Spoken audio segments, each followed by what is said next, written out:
আমার আমি একটা আমি রিক্সা চালাতাম, আমার তো এলো সিটি আছে দিকা আমি ফ্রড করতে লাগে এদিকে আছে।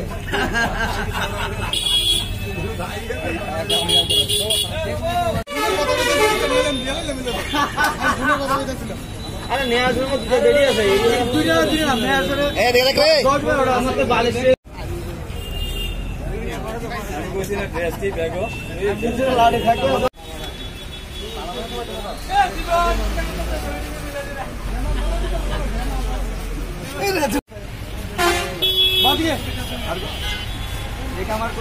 তোর নাম কি? তোর নাম মুসলমান না রে? আমি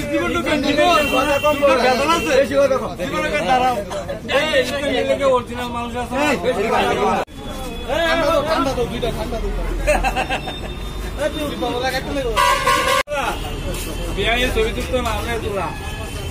ব্যবসাটা কবে তো করস? আমি তা করি না, আমি রিক্সা চালাই। তুই কেমনে আইছ আজকে সাজ্জা? হ্যাঁ তোর লগে লইছে বাড়ি কই? তারে সাজাই আনছত কে রে বাবা?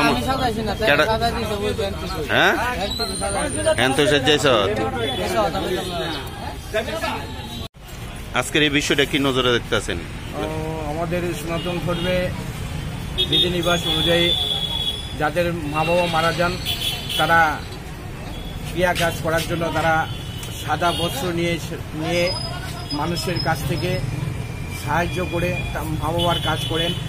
তো বর্তমান সমাজে কিছু যুবক যারা মা বাবা মারা গেছে, মা বাবা থাকা সত্ত্বেও মারা গেছে বলে তারা ক্রিয়াদারী ভেষ নিয়ে মানুষের কাছ থেকে চাঁদা কালেকশন করছেন। তো আমি আরক্ষা প্রশাসনের কাছে এটা রাখবো যেন এই কাজগুলোর প্রতি বিশেষভাবে দৃষ্টি আকর্ষণ দেন। আমার এটাই দাবি থাকবে। মূলত এটা কি নেশার টাকা জোগাড় করার জন্য এই ফন্দিটা?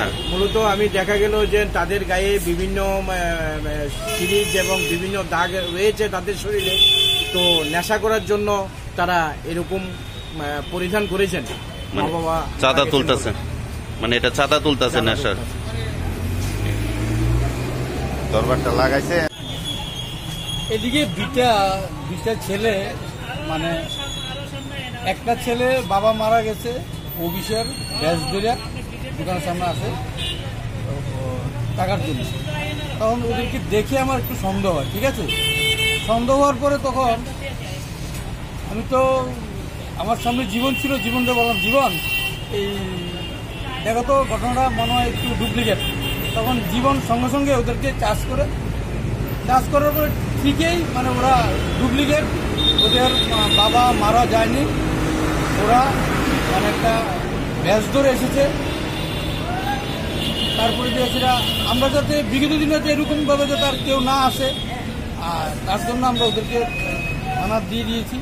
আর ওদের জন্য অনেক সময় দেখা যায় যে আমরা যারা অরিজিনালি মা বাবা মারা যায় আসে, মানে তাদের জন্য অরিজিনাল যারা মারা যায় তারাও বঞ্চিত হয়, কিন্তু এরকম যাতে না হয় তার জন্য আমরা। মানে বাবা জীবিত থাকা সত্ত্বেও বেশ ধরে চাঁদা তুলতে আইছে না? হ্যাঁ। কোন জায়গাতে আইছে? এটা বিশালগড় বিশ্বমণি।